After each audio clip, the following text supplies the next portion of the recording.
चौथे टेस्ट मुकाबले के पहले दिन टीम इंडिया के बल्लेबाजों ने किया कमाल। पहले साई सुदर्शन और ऋषभ पंत ने खेली शानदार पारी, तो इसके बाद सर जड्डू ने किया फिर से कमाल। नमस्कार दोस्तों, स्वागत है आपका एक बार फिर हमारे चैनल में। दोस्तों, भारत और इंग्लैंड के बीच आज चौथे टेस्ट मुकाबले के पहले दिन का खेल खेला गया, जहां पर टीम इंडिया के बल्लेबाजों ने शानदार तरीके से संघर्ष किया और टीम को बेहतरीन स्थिति में पहुंचा दिया। तो हम आपको आज के दिन का पूरा हाईलाइट इस वीडियो में बताएंगे कि कैसे भारतीय टीम ने कमाल किया। लेकिन दोस्तों, उससे पहले आप भी चाहते कि टीम इंडिया चौथे टेस्ट मुकाबले में शानदार जीत दर्ज करे, तो इस वीडियो को एक लाइक जरूर कर दें। और साथ ही दोस्तों, आप भी चैनल पर नए हैं और अभी तक चैनल को सब्सक्राइब नहीं किया तो चैनल को सब्सक्राइब करके बेल आइकन जरूर दबा लें। तो चलिए दोस्तों, जानते हैं इस बेहद शानदार मुकाबले का पूरा हाईलाइट शुरुआत से ही। तो दोस्तों, आज के इस मुकाबले में सिक्का उछाला बेन स्टोक्स ने, लेकिन एक बार फिर ये बेन स्टोक्स के ही पक्ष में गिरा और उन्होंने टॉस जीतकर आज के इस मुकाबले में पहले गेंदबाजी का फैसला किया और टीम इंडिया को बल्लेबाजी के लिए आमंत्रित किया। भारतीय टीम आज 3 बदलाव के साथ मैदान पर उतरी, जहां पर सुदर्शन, शार्दुल और कंबोज को टीम इंडिया में जगह मिली। तो वहीं पर ओपनिंग के तौर पर टीम इंडिया की तरफ से यशस्वी जायसवाल के साथ केएल राहुल उतरे और भारतीय टीम को शानदार शुरुआत की। आगाज यहाँ पर पहले ओवर की आखिरी गेंद पर ही हो गया, जब एक बेहतरीन चौका यशस्वी जायसवाल को स्लिप के पास में से मिला। हालांकि इसे भाग्यशाली चौका कह सकते हैं। इसके बाद यहां पर तीसरे ओवर की 5वीं गेंद पर क्रिस वॉक्स की ही गेंद पर केएल राहुल ने भी एक और शानदार शॉट खेला और गेंद को पुल किया और मिड विकेट की तरफ एक बेहतरीन चौका जड़ते हुए इन्होंने भी अपनी पारी का पहला चौका जड़ दिया। वहीं पर इसके बाद 5वें ओवर की पहली गेंद पर भी एक बार फिर से क्रिस वॉक्स का सामना हुआ यहाँ पर यशस्वी जायसवाल से, तो उन्होंने भी एक शानदार शॉट के जरिए गेंद को मिड विकेट की तरफ बाउंड्री लाइन के पार भेज दिया और एक और कमाल का चौका यहाँ पर इनके बल्ले से भी देखने को मिला। तो वहीं पर इसके बाद 7वें ओवर की चौथी गेंद पर भी क्रिस वॉक्स की ही गेंद पर केएल राहुल ने एक और शानदार शॉट खेला और एक और शानदार चौका यहां पर बैकवर्ड पॉइंट की तरफ मिल गया। यानी कि अब तक के सभी चौके जो जड़े गए वो सिर्फ क्रिस वॉक्स के सामने ही जड़े गए। लेकिन इसके बाद 11वें ओवर की 5वीं गेंद पर भी जो चौका आया वो भी क्रिस वॉक्स की ही गेंद पर आया, जब एक बार फिर से यहां पर मिड ऑफ की तरफ शानदार तरीके से बाउंड्री लाइन के पार भेजा यशस्वी जायसवाल ने गेंद को और एक और शानदार चौका मिला। लेकिन अब भारतीय बल्लेबाज क्रिस वॉक्स को छोड़कर ब्रेडन कार्स की तरफ भी देखने को मिले, जब 14वें ओवर की पहली गेंद पर केएल राहुल ने ब्रेडन कार्स की गेंद को शानदार तरीके से चौके की तरफ बाउंड्री लाइन के पार भेजा और एक और शानदार चौका उन्होंने पॉइंट की तरफ अर्जित कर लिया। इसके बाद 16वें ओवर की आखिरी गेंद पर भी उन्होंने एक और शानदार चौका जड़ा। इस बार भी ब्रेडन कार्स की ही गेंद को कवर व पॉइंट के बीच में से चौके के लिए भेज दिया। यह भी इनके बल्ले से निकला हुआ कमाल चौका था।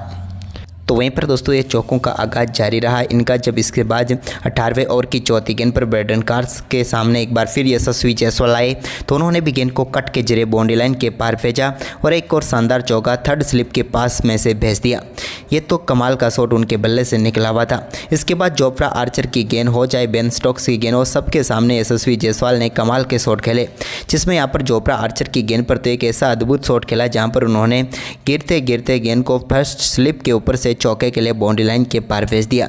यह शॉट देख तो जोफ्रा आर्चर की भी हंसी छूट गई कि आखिरकार ऐसा शॉट कैसे खेल डाला। इसके बाद यहां पर 25वें ओवर की 5वीं गेंद पर इस मुकाबले का पहला छक्का देखने को मिला, जब बेन स्टोक्स की गेंद को यहां पर शानदार तरीके से कवर व पॉइंट के ऊपर से खेला और यहां पर शानदार छक्का जड़ दिया यशस्वी जायसवाल ने। इसके बाद दोस्तों, आज के दिन का पहला सेशन समाप्त हुआ, तो भारतीय टीम ने 26 ओवर में 58 रन बना लिए बगैर किसी विकेट के नुकसान पर। यानी कि पहला सेशन पूरी तरीके से भारतीय टीम के नाम रहा, जहां पर 58 रन बनाए और कोई विकेट नहीं गंवाया। इसके बाद दोस्तों, यहाँ पर शानदार तरीके से दूसरे सत्र का आगाज हुआ, तो यहाँ पर केएल राहुल और एक बार फिर यशस्वी के ऊपर बड़ी जिम्मेदारी थी। लेकिन दोस्तों, यहाँ पर एक शानदार चौका तो यशस्वी जायसवाल ने जड़कर इस सत्र का भी शानदार आगाज कर दिया। लेकिन इसके बाद इसी सत्र में उनके बल्ले से एक और शानदार चौका यहाँ पर ब्रेडन कार्स की गेंद पर देखने को मिला। 29वें ओवर की दूसरी गेंद पर भी एक बार फिर से गेंद को कवर व पॉइंट के बीच में से कैप में डाला और एक और शानदार चौका यहाँ पर यशस्वी जायसवाल ने बटोर लिया। यह भी उनके बल्ले से निकला हुआ कमाल का था। लेकिन इसके बाद जब केएल राहुल अपने अर्धशतक से सिर्फ 4 रन दूर थे, तभी यहां पर 30वें ओवर की आखिरी गेंद पर क्रिस वॉक्स ने उनको पेविलियन भेज दिया। उनके बल्ले का बाहरी किनारा लगकर गेंद सीधे जैक क्रॉली के हाथों में चली गई और भारतीय टीम को पहला झटका लगा। एक बेहतरीन साझेदारी का अंत हुआ, जहां पर 94 रनों की शानदार साझेदारी हुई पहले विकेट के लिए। लेकिन आखिरकार केएल राहुल 98 गेंदों पर 46 रन बनाकर पेविलियन लौटे। इसके बाद यशस्वी जायसवाल का शानदार परफॉर्मेंस जारी रहा और उन्होंने यहां पर 33वें ओवर की दूसरी गेंद पर भी एक और गेंद को शानदार तरीके से बाउंड्री लाइन के पार फेंकते हुए एक और बेहतरीन चौका उनके बल्ले से देखने को मिला। इसके बाद यहां पर 35वें ओवर की पहली गेंद पर सिंगल के साथ ही शानदार बल्लेबाजी करते हुए यशस्वी जायसवाल ने एक और शानदार अर्धशतक पूरा कर लिया। टीम के लिए एक और महत्वपूर्ण पारी यहां पर इनके बल्ले से देखने को मिली, जहां पर शानदार तरीके से अपना अर्धशतक यहां पर यशस्वी जायसवाल ने पूरा कर लिया। अर्धशतक के बाद उनके बल्ले से एक और शानदार शॉट देखने को मिला, लेकिन इसी बीच यहां पर 38वें ओवर की दूसरी गेंद पर एक बेहतरीन चौका साई सुदर्शन ने भी जड़ दिया। ये उनकी पारी का पहला चौका था, जहां पर उन्होंने गेंद को मिड विकेट की तरफ फ्लिक के जरिए बाउंड्री लाइन के पार भेजा। इसके बाद गेंदबाजी में बदलाव हुआ और गेंदबाजी करने के लिए आए लियाम डॉसन को यहां पर शानदार तरीके से बड़ी सफलता मिल गई। जब डॉसन की गेंद पर सिर्फ रोकना चाहते थे गेंद को यहां पर जायसवाल, लेकिन उनके बल्ले का बाहरी किनारा लेकर गेंद सीधे पहुंच गई हैरी ब्रूक के हाथ में, जहां पर उन्होंने कोई गलती नहीं की और इंग्लैंड की टीम को मजबूत सफलता यहां पर मिल गई, क्योंकि यशस्वी जायसवाल खतरनाक साबित हो सकते थे, लेकिन आखिरकार यहाँ पर विकेट मिल ही गया उनकी बात करें तो उन्होंने 107 गेंदों पर 58 रन बनाए और डॉसन का शिकार बने। इसके बाद दोस्तों यहाँ पर साई सुदर्शन ने 45वें ओवर की तीसरी गेंद पर एक और शानदार शॉट खेला और गेंद को बेहतरीन तरीके से गैप में डालते हुए एक और शानदार चौका जड़ दिया। इसके बाद शुभमन गिल ने भी एक बड़ा शॉट यहाँ पर खेला, जहाँ पर उन्होंने डॉसन की गेंद को शानदार तरीके से मिड विकेट के ऊपर से चौके के लिए बाउंड्री लाइन के पार भेजा। यह भी उनके बल्ले से निकला हुआ एक शानदार चौका था। लेकिन इसके बाद दोस्तों यहाँ पर एक बार फिर कप्तान को यहाँ पर क्रीज पर डटना था, वहीं पर उनसे गलती हुई और 50वें ओवर की पहली गेंद पर शुभमन गिल को बेन स्टोक्स ने पेविलियन भेज दिया।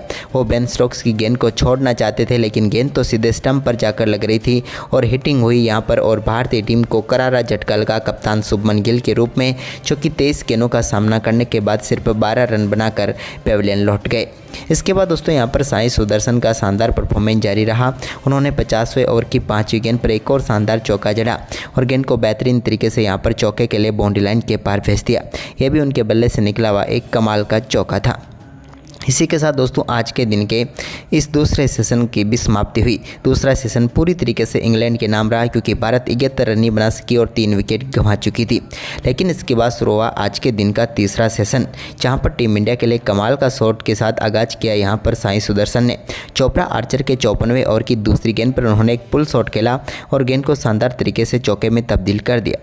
इसके बाद 56वें ओवर की तीसरी गेंद पर भी उनके बल्ले से एक और शानदार शॉट देखने को मिला और इस बार गेंद को मिड विकेट की तरफ भेजा और एक और चौका यहां पर चोपड़ा आर्चर के सामने उन्होंने जड़ दिया और शानदार तरीके से यहां पर टीम के लिए शुरुआत कर दी। इसके बाद 58वें ओवर की चौथी गेंद पर ऋषभ पंत ने भी चोपड़ा आर्चर की गेंद को बैकवर्ड्स कर्ले की तरफ खेला और एक बेहतरीन शॉट के जरिए या यूँ कहते एक बेहतरीन स्वीप के जरिए गेंद को बाउंड्री लाइन के पार भेजा। इसके बाद उन्होंने 61वें ओवर की तीसरी गेंद पर ब्रेडन कार्स की गेंद को सीधे स्टैंड में पहुंचाया लॉन्ग ऑन के ऊपर से और अपनी पारी का पहला छक्का यहां पर ऋषभ पंत ने जड़ दिया। दमदार शॉट था, क्योंकि यहां पर खड़े खड़े गेंद को लॉन्ग ऑन के ऊपर से उन्होंने स्टैंड में पहुंचा दिया।